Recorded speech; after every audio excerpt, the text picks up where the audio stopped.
आपके साथ आयुषी शर्मा। आज तक 24 न्यूज में आपका स्वागत है। आइए रुक करते हैं आज की ताजा खबरों की ओर। आज खुजनेर नगर में ब्लॉक कांग्रेस कमेटी की मीटिंग संपन्न हुई और मीडिया से बात करते हुए जिला कांग्रेस अध्यक्ष प्रकाश पुरोहित, विधायक वापू सिंह तंवर राजगढ़ लोकसभा क्षेत्र से कांग्रेस पार्टी की प्रत्याशी रही बहन मोना सुस्तानी और पूर्व विधायक हेमराज कल्पोनी, ब्लॉक कांग्रेस अध्यक्ष गोपाल पाटीदार, सभी नेताओं ने नवनियुक्त जिला कांग्रेस कमेटी में जिन पदाधिकारियों को नियुक्ति हुई है उनको हार्दिक शुभकामनाएं दी और सभी ने एक ही बात रखी। नगर खुजनेर ब्लॉक में विधानसभा लोकसभा में अगर हमें मजबूत होना है तो एक होकर चलना होगा। हमें नगर से लेकर केंद्र तक हमारी अगर सरकार बनानी है तो एक एक कार्यकर्ता का सम्मान करना होगा। और उक्त नेताओं ने मध्य प्रदेश की शिवराज सिंह सरकार व केंद्र की नरेंद्र मोदी सरकार को खूब आड़े हाथों लिया है।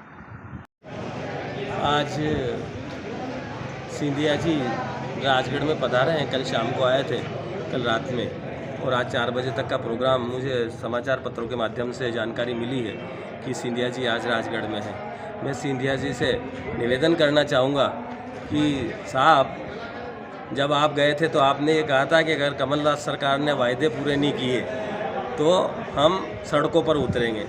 मेरा तो आपसे ये निवेदन है कि 1020 की टंकी और 120 का पेट्रोल और 100 का डीजल और 8000 का सरिया, ये सब चीज़ें जो है इसमें महंगाई कब कम होगी साहब? हमें इतना बता दीजिए। आप केंद्र में मंत्री हैं, आप प्रधानमंत्री के साथ रहते हैं। मेरा हाथ जोड़ के निवेदन है, पब्लिक त्राही त्राही कर रही है साहब, आप इस महंगाई के बारे में कुछ तो करिए सर। उत्तर प्रदेश के चुनाव के ठीक पहले 10 रुपये एकदम प्रधानमंत्री जी ने कम कर दिए थे, और फिर जैसे ही उत्तर प्रदेश के चुनाव खत्म हुए और 80 पैसे लेके और डीजल और पेट्रोल के भाव वहीं पहुंचा दिए हैं। ये कैसा करिश्मा है सर? किस हिसाब से ये बात चल रही है? हम लोग परेशान हैं, गरीब आदमी परेशान है। 80% गैस की टंकियां घरों में पड़ी हुई है और रोजगार के बारे में कोई बात करने के लिए तैयार नहीं है। बच्चे जो हैं बेरोजगार, पढ़े लिखे बच्चे बेरोजगार होकर बैठे हुए हैं, और सरकार जो है केंद्र सरकार और राज्य सरकार दोनों इस तरफ ध्यान नहीं दे रही है। आप तो बहुत बड़े लीडर हैं, हमारी इस महंगाई की आवाज़ को तो पहुंचाइए कम से कम वहाँ। आपने ही कहा था कि हम अगर इस वायदे पूरे नहीं हुए तो हम नीचे उतरेंगे, ज़मीन पे उतरेंगे, सड़कों पे उतरेंगे।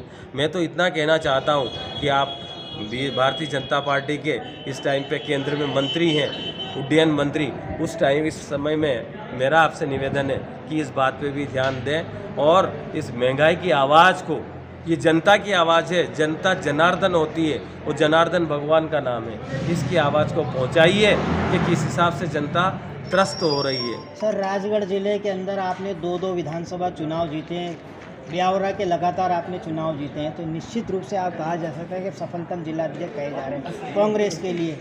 लेकिन सर, जो विधायक आपकी पार्टी को छोड़कर चले गए थे, तो अब चूँकि 2023 के चुनाव आने 1.25 साल लगभग बच चुका है, उसकी शुरुआत देखने को मिल रही है हर राजनीतिक दल में, तो क्या एक और नया उलटफेर देखने को मिलेगा? जो गए हुए विधायक, उनकी कोई संभावना है ऐसी कुछ सर?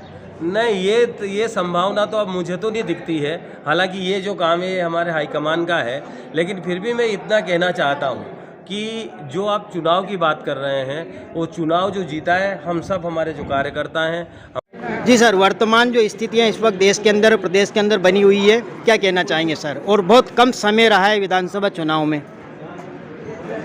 देश के अंदर अशांति और महंगाई, बेरोजगारी, महिला उत्पीड़न,